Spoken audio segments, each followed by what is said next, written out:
Les 5 femmes s'assirent alors sur la pierre près de l'entrée et discutèrent la situation. Il ne leur était pas encore venu à l'idée que Jésus était ressuscité. Elles n'avaient vu personne durant le sabbat et supposaient que le corps avait été transporté dans un autre lieu de repos. Mais, en réfléchissant à cette solution de leur dilemme, elles furent embarrassées pour expliquer l'arrangement ordonné des linges mortuaires.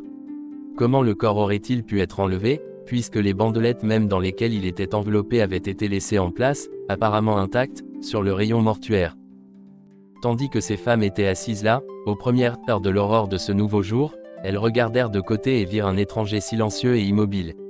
Pendant un moment, elles eurent de nouveau peur, mais Marie-Madeleine se précipita vers lui comme si elle le prenait pour le jardinier et lui dit : « Où avez-vous emmené le maître ? Où l'ont-ils couché ? Dis-le-nous pour que nous allions le prendre. » Voyant que l'étranger ne lui répondait pas, Marie se mit à pleurer.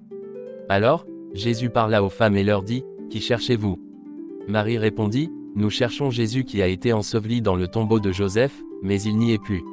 Sais-tu où il a été emporté ? » Alors, Jésus dit : « Ce Jésus ne vous a-t-il pas dit, même en Galilée, qu'il mourrait, mais qu'il ressusciterait ? » Ces mots stupéfièrent les femmes, mais le maître était tellement changé qu'elles ne le reconnurent pas encore dans la faible lueur du contre-jour.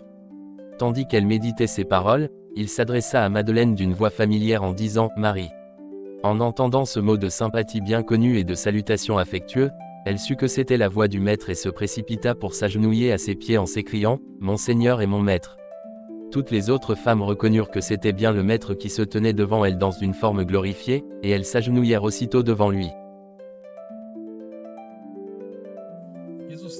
Jésus n'est pas sorti du tombeau sous la forme d'un corps physique. Son corps n'a pas non plus été volé par les disciples, ni par les gardes, ni par personne d'autre. Le tombeau de Jésus était vide parce que son corps s'est décomposé de manière accélérée.